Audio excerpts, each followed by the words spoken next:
صدر عالی قدر حضرات ارکان مسلم پرسنل لا بورڈ، معززین شہر، اسٹیج پر رونق افروز شخصیات اور آپ تمام قابل احترام بھائیوں اور بزرگوں، وقت کی تنگی ہے اور ابھی ہمیں حضرت صدر محترم کا چشم کشا خطاب سننا ہے، اس لیے میں بہت مختصر وقت میں بہت ہی اہم اور بنیادی باتیں کہہ کر آپ سے اجازت چاہوں گا۔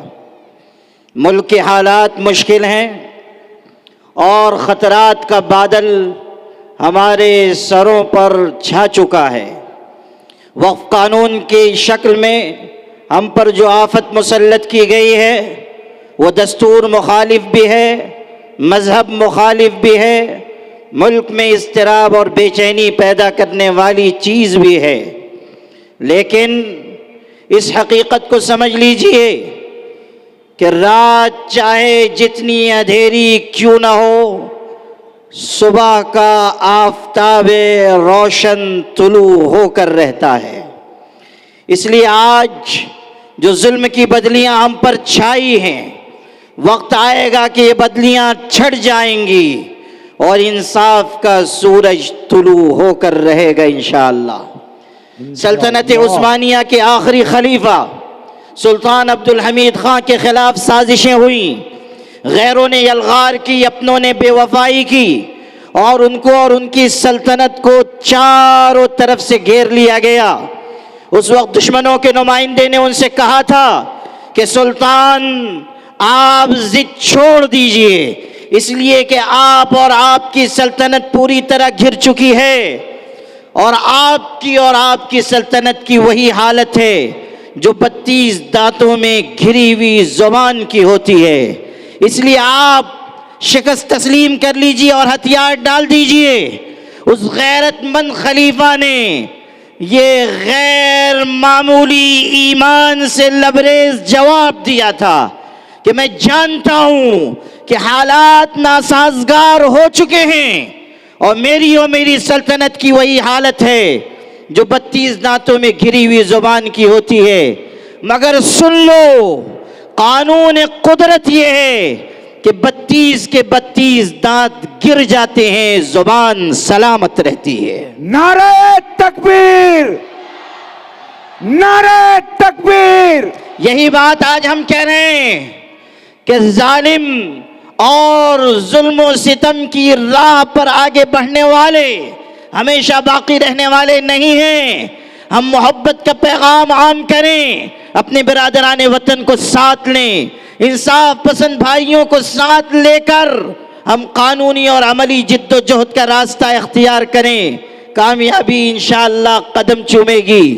ہم یہ بھی بتا دینا چاہتے ہیں کہ ہم اس سرکار کے غلام نہیں ہیں جو دہلی میں بیٹھی ہوئی ہے، ہم اس سرکار کے غلام ہیں جو گنبد خضرا کے سائے میں مدینہ منورہ میں آرام فرمائیں، اور ہم انہی کی ہدایات و ارشادات و فرامین کے مطابق آگے بڑھتے رہیں گے اور مومنانہ شان کے ساتھ آگے بڑھیں گے۔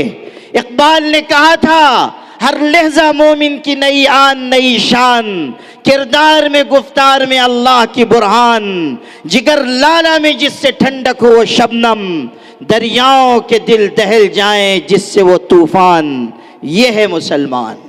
میرے بھائیوں، آل انڈیا مسلم پرسنل لا بورڈ اس ملک کے تمام مسلمانوں کا سب سے بڑا متحدہ اور مشترکہ پلیٹ فارم ہے۔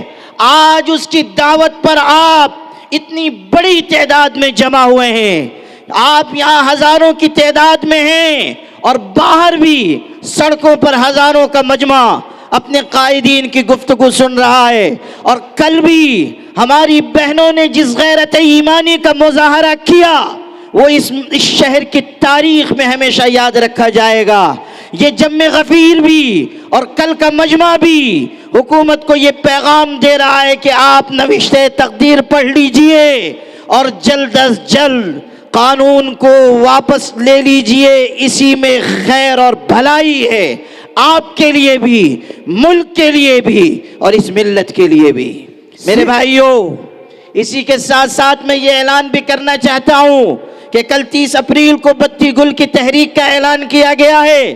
رات 9 بجے سے 9:15 بجے تک بتی بجھانی ہے، لائٹ آف کرنی ہے اور اظہار ناراضگی کرنا ہے، اور حکومت کو یہ بتانا ہے کہ ہم کسی بھی قیمت پر وقف قانون کو تسلیم نہیں کریں گے۔